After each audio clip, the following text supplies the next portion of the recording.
With just over 3 weeks to go until Election Day in the U.S., it is still a very close race between Kamala Harris and Donald Trump, and the outcome, of course, will be felt beyond the United States.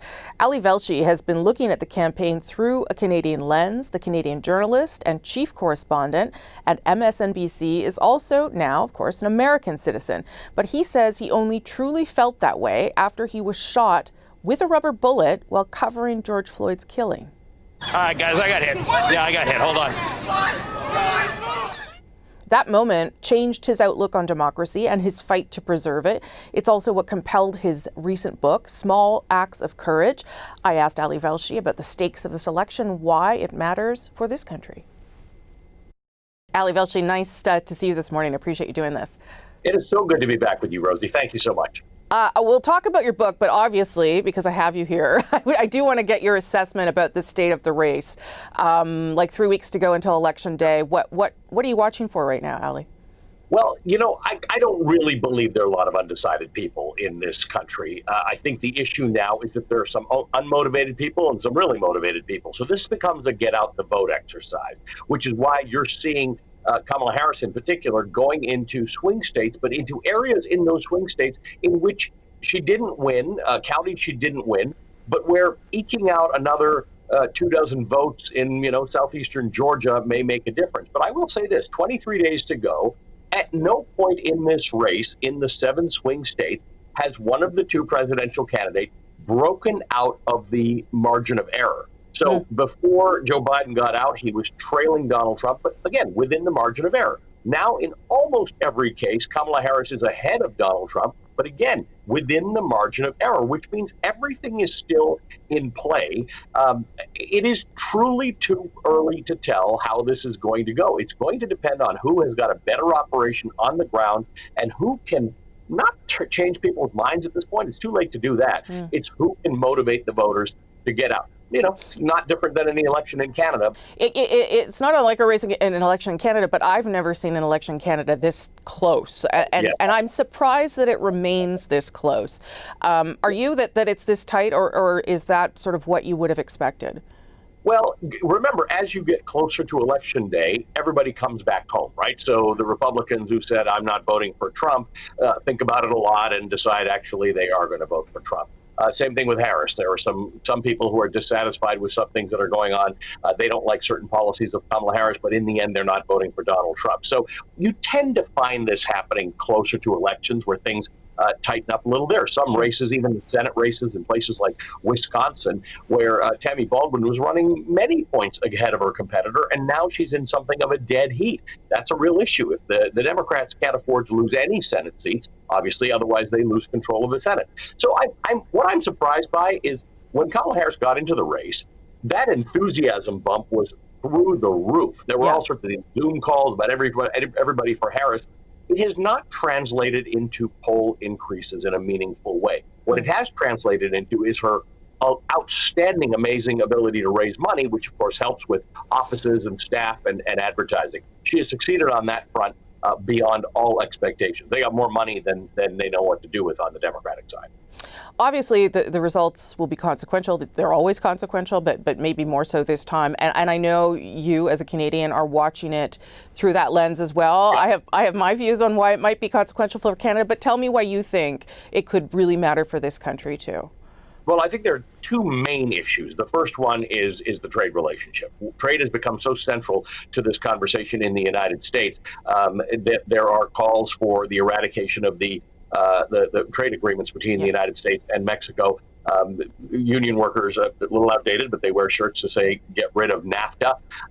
So that's going to be interesting for Canada. The other main issue is Ukraine, NATO, and what happens to this remarkable military alliance of which Canada is a part.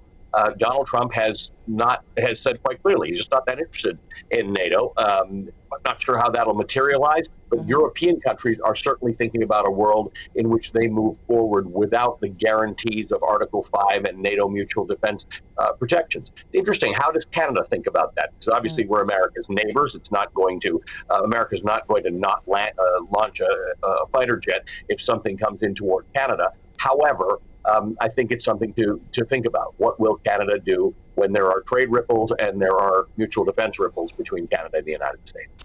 There's a lot of talk in this election about democracy and how, well, some people are trying to put it on the ballot. It's also a theme of your book where you say democracy fails if you fail to work for it. You talk in your book, too, about people might remember getting shot by a rubber bullet during the George Floyd protests and how that really changed your personal views about democracy. Tell me more about that, how that changed and what you think about it now, Ali. Yeah, Rosie, I come from a family who grew up sort of fighting injustice under the colonialism, under apartheid in South Africa. I grew up in Toronto. I didn't grow up fighting injustice. I was a happy-go-lucky kid who really didn't think that the preservation of democracy was something that was really on my plate.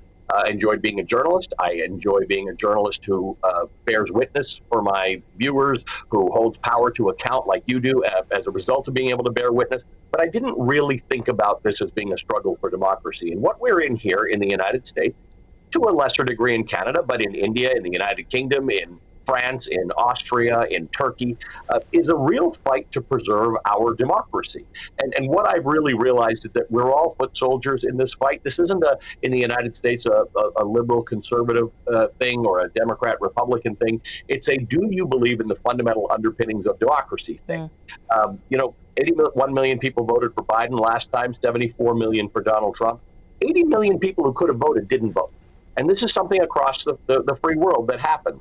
So I am very concerned existentially about democracy, and I am concerned to a lesser degree, but I bring it up every time I'm in Toronto, as I will be this week. Don't take this democracy you've got for granted. It slips out of your hands very quickly, and when it does, it's much harder to bring back. So some of the sentiments we've got in the United States, the far-right sentiments, the in some cases anti-immigrant sentiments, they don't take root in Canada the way they have here, but they're there, and they can. And that's the warning I have for my fellow Canadians. You write also in the book that when Trump became president, you started making sure you knew where your passport was for this country. And as you say, it's not quite as polarized here just because of our party system and the way politics functions here. But tell me what you think the risk is to Canada seeing a little bit more of what you have felt down there and you've witnessed down there in terms of polarization. One of the things that, as you and I have grown up, we've realized is that there are now just more guns in Canada. We have stricter rules about guns in Canada than we even had when we were growing up, and they were pretty strict. But there are more guns. So propensity for violence, as it relates to political violence, exists all over the world, and it's something we have to think about. We think about it a lot in the United States. There have been 2 assassination attempts on Donald Trump in this campaign alone. So we never want to deal with that, right? We just don't. That's not a thing that we want to have to think about, but we're seeing it more and more in the developed world. Number 2, think about working democracies like Germany, like Italy, like France, and like the United Kingdom, where the fundamental underpinnings of democracy have been threatened and far-right parties, including neo-Nazi parties, have taken root. So these leaders have done what they did in World War II. They've capitalized on economic frustration, and that is very, very valid frustration. The idea that trade didn't result in higher wages for a lot of people. And they're trying to translate that into, here's someone you can blame. Here's someone identifiable you can blame. Often it's immigrants or refugees, and let's target them and make sure that we win. So 2 things. One is I just don't like the flavor shift, and I think we have to worry about that. If we're Canadians, we have to realize the benefit that immigration brought to our great country. But on the other hand, we also have to make sure that we just don't cross that line into violence. Ali Velshi, always nice to see you, and especially right now as things are coming to a head. I hope you make it through the next few weeks of the election. Thanks so much. And if I don't, I got my Canadian passport. That's right. Thanks, Ali. Because part of it makes me think, and I'm speaking to men directly, part of it makes me think that, well, you just aren't feeling the idea of having a woman as president. And you're coming up with other alternatives and other reasons for that. Former President Barack Obama is now out campaigning for Kamala Harris and urged Black men in particular to get out and support her. That's where we will start on our American Roundtable this week. With us today, Melody Barnes, Executive Director of the Karsh Institute of Democracy, former Director of Domestic Policy for that fellow we just saw there, Mr. Obama, President Obama, and Tim Naftali, a presidential historian. Good to see both of you. I like having the 2 of you when we can get you both together. Melody, I'll start with you. Your former boss there, President Obama, made made that stop in Pennsylvania, really addressing this issue of gender divide, and particularly saying to Black men, Kamala Harris will be a good president for you too. What do you make of that? Well, first of all, it's great to be with you, Rosemary, and to see you again, Tim. And happy early Thanksgiving. Yes, thank you. To everyone in Canada. I think that the former president's voice is an extremely powerful one. I mean, one, because right now about 53% of Americans say that they would vote for President Obama if he were running in 2024. In a polarized world, those are significant numbers.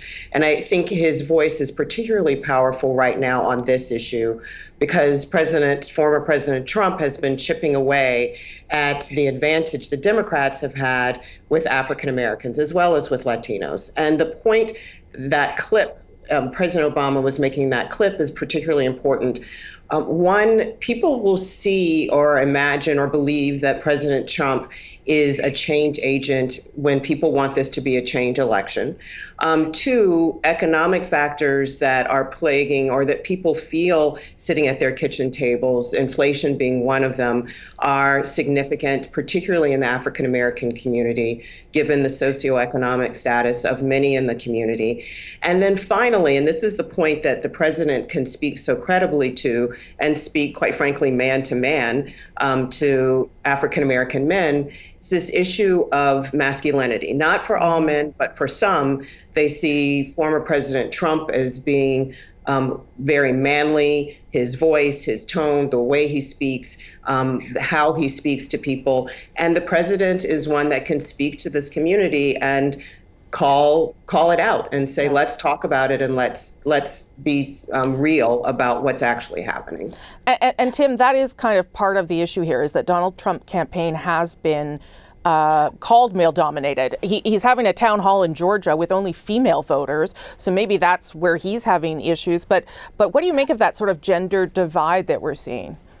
Well, first of all, hi, and it's a pleasure to be with you and Melody, and happy Thanksgiving. Thank you. President, to become president, you have to have a winning coalition, by definition. Vice President Harris is having a very difficult time reconstructing the Biden coalition. We, of course, with all the caveats, we don't know. There could be all kinds of errors in the polling, but each time that President Trump or Donald Trump has been on the ticket, pollsters have undercounted him. So when we look at 2024, if you look at 2020, at this point in 2020, Joe Biden was well ahead in 6 of those 7 states that we're focused on this time around. So the challenge for Vice President Harris is to reconstruct and add to it, because she's not the same candidate. And the reason why President Obama was focusing on Black men is not that Black men are going to vote overwhelmingly for Donald Trump. Right. They're not. Yeah. But in order to make up for the loss of white votes, I'm talking about in the 7 states. Yeah. In those 7 states, Vice President Harris is going to lose the white vote. And in order to be competitive, she has to overperform among Latinos and among Black voters. And she's not, again, according to the surveys, doing as well as Joe Biden. And so that's why we're talking about a game of inches here. Yeah. And the president noticed. So what does this mean? I think this is a challenge that Hillary Clinton faced in 2016. Slightly different. There was Clinton fatigue. There were all kinds of other issues that worked against her. But the fact that she was a woman, meant she underperformed among men. And we're seeing this once again. President Obama was focused on the fact that maybe in the Black community there is something else going on, but I'm not a sociologist, so I can't really assess that. Kind of depressing that we're still at a place where the idea of a woman president is still, a hurdle for many people. Yeah. Melody, I'll just go back to you about this issue of medical records, because Kamala Harris said she's released them. She called out Donald Trump for not doing it. What is she trying to do there strategically, do you think? Sure. Well, one, this has been an issue really since the early 1970s. Candidate McGovern had to replace his vice presidential candidate at that time for health-related issues, and it's just sharpened over the years. I think what she's trying to do is she's sharpening an argument that former President Trump was using against President Biden, issues of physical robustness, mental acuity, and she is drawing a line under that. She is almost 20 years younger than President Trump, and she wants to appeal to younger voters. I mean, going to Tim's point, how do you recreate this Biden coalition? She wants to go to young voters and say, I am the younger change candidate. I understand you because I am more like you. And I think that's what she is leaning into right now. And Tim, Donald Trump doing some interesting things too, holding this rally near Coachella, California, plans to go to Madison Square Garden in New York. Why would he be spending time in blue states right now instead of in all those 7 swing states you were talking about? Well, if he becomes president, he wants the House to have a Republican majority, and the Republican the race to control the House will be decided in New York and California and perhaps Iowa. So those seats, those are actually red seats in blue states. And he's doing that. He's also doing it to get PR. He wants to basically, I think, put a middle finger up to some parts of America because there's been this media reaction to it, which gets him more attention. Why are you going to Coachella, for example? So it's Trump being Trump, but also he's trying to help House candidates because he wants a Republican House. Yeah, to make it easier for him to be president. Melody, I've only got about 30 seconds, but you co-led Barack Obama's presidential transition. There's news now that Donald Trump is not doing this. He's not going through the process. What do you make of that? Well, this is really concerning because the transition period is an 80 to 90-day period where a new president-elect has to do a deep dive on personnel, what's going on in departments and agencies, the list goes on. And MOUs that need to be signed, legal agreements to allow for that, those deadlines have been missed by the Trump campaign. Right. That means access to security clearances, access to space has been slowed down. It's not off the table at this point, but when we know this period could be even shorter because we may not know the election results for quite some time after the election, and a new law governing this has to be implemented, it makes it quite difficult. Melody Bartz, Tim Naftali, I'm out of time. Thank you so much for being here. Tim, I notice you're in Montreal, so enjoy Thanksgiving on this side of the border. And hopefully we'll talk to you before or right after the election. Thank you both so much for your time.